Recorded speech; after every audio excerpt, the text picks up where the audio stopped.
Il faut appeler le ministre de l'Éducation nationale à inciter son propre personnel à arrêter de faire une fixation sur la tenue des jeunes filles dont on sait qu'à l'extérieur, elles portent le foulard. La loi du 15 mars 2004 leur a interdit de porter un signe ou une tenue à connotation religieuse. Elles s'en défont à l'entrée de l'établissement, à l'intérieur de l'établissement, qu'on leur fiche la paix. Salam alaikum Lila Charef, vous êtes donc directrice du CCIF. Quelle est votre réaction suite au choix de sanctionner les femmes qui portent des jupes longues et sombres à l'école ? Alors en réalité, le droit est plus compliqué que ça, parce que naturellement, porter une jupe longue et sombre n'est pas un signe ou une tenue religieuse. Par ailleurs, il est utile d'informer le ministre de l'Éducation nationale que la couleur en islam n'a aucune signification. Il s'appuie sur un critère qui est complètement erroné. Par ailleurs, on s'étonne de la volonté d'établir et d'élargir la police vestimentaire, puisque ces jeunes filles ont le droit d'arborer les tenues qui sont portées communément par les autres. Et comment se fait-il que... Est-ce que c'est légal déjà ?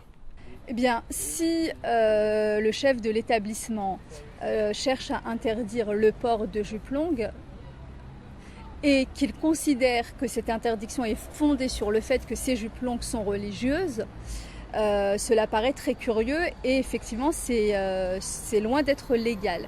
Nous avions eu déjà le cas de cette collégienne ardennaise. On pensait justement ce type de différend définitivement clos.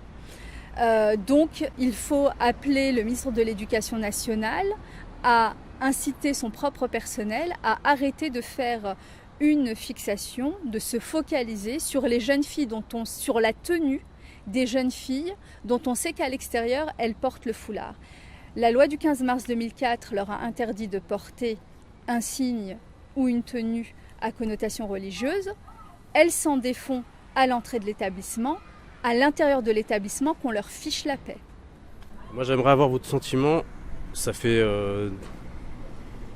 plus de 10 ans que justement il y a ces polémiques sur le voile. Quel est votre ressenti, vous, personnel ?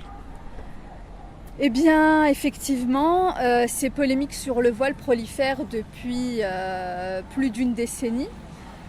Parce qu'il semblerait que certaines élites, encore une fois médiatico-politiques, aient besoin d'une figure repoussoire qui est devenue la femme qui porte un foulard, et même j'ai envie de dire la femme musulmane tout court. L'islamophobie, c'est l'affaire de chacun, ce n'est pas simplement l'affaire du CCIF, ce n'est pas simplement l'affaire des musulmans, c'est l'affaire de la société dans son ensemble et plus encore celle de l'État.